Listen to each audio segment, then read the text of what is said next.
I'm GREYMOND. I'm an expert in OCD recovery because for the last 19 years, I've been helping people fully recover from OCD. If you would like to do personal coaching with me, all the information is on youhaveocd.com. You can sign up from there. Let's talk about good acceptance versus bad acceptance in OCD. So when you are dealing with OCD, the formula for how OCD operates is this. Your rumination plus your compulsion plus your avoidances equals your current level of anxiety and your current level of OCD. In order to keep having OCD, you need to be powering it up constantly with any of those three. Could be just rumination, could be rumination and compulsions, whatever, some sort of combination of those three. You cannot have OCD if you're not powering it up at all with those three. Okay? So that's the basic formula. Now, if we talk about acceptance, accepting worst case scenario as a way to get out of OCD is quite frankly stupid. Because you want to become normal, and nobody's really normal, but you know what I'm saying. But you're accepting things about yourself, worst case scenarios, that are not true. That's not normalcy. That's weird. Do you know what I'm saying? Like, does that make sense to you that today you got a thought, what if you, ran over somebody with a car? And now what, you're going to accept that as potential worst case scenario about yourself? And then tomorrow you get some other thought and then you'll accept that? And what if you hit something in your mind that you just cannot accept? And what happens then? And where's your self-esteem going to be if you keep doing this? And what kind of make-believe reality are you going to be living in? Do you know what I'm saying? Like, that does not make sense. That's not the right way. If you hear coaches, therapists, doctors, whoever they are, talk about that, run. That's not good. What is good is if we say, okay, I accept that I have 70,000 thoughts running through my brain every day. They say between 50 and 70,000. I'd say people with OCD are on the higher end of that. So let's say 70,000 thoughts run through my brain every day. Some of them are pretty messed up. That's normal because I'm a human being. I accept that I have all kinds of messed up thoughts. I wouldn't even label it as messed up. I would just say just thoughts. 70,000.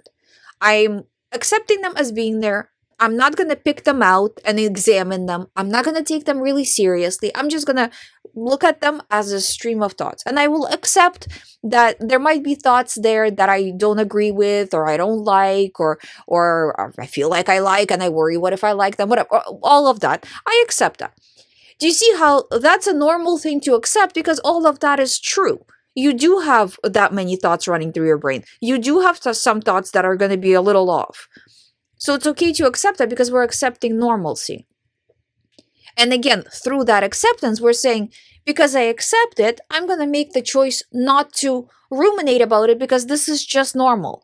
If a person, they've done studies on this where they took people who didn't have OCD and they told them some of the thoughts that people with OCD get hung up on. And the people who didn't have OCD had the same thoughts. The thought is not the problem. The reaction to the thought is the problem. Let's talk about, for example, in the case of, let's say harm OCD, right? The person who doesn't have harm OCD will say, oh my God, what if I, let's say, hold the baby and what if I drop the baby, right? A person who doesn't have harm OCD, they'll have that thought and then be like, who cares? But a person with OCD will have that same exact thought. They'll be like, oh my God, I had this thought. I had this notion and I felt very real. And this means I could do it.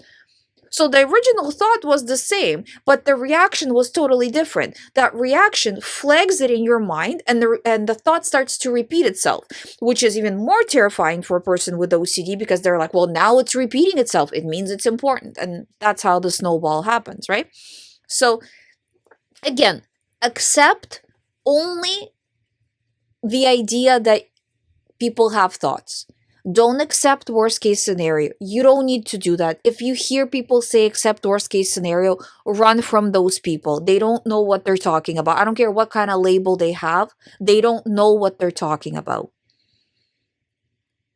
You don't need to live in this parallel reality of accepting things about you that are not true. You are a good person. These thoughts, this whole thing with OCD, this is happening to you, not because of you being some sort of way. So view them as just a stream. It doesn't matter what came through your mind. It came, it left, whatever, who cares?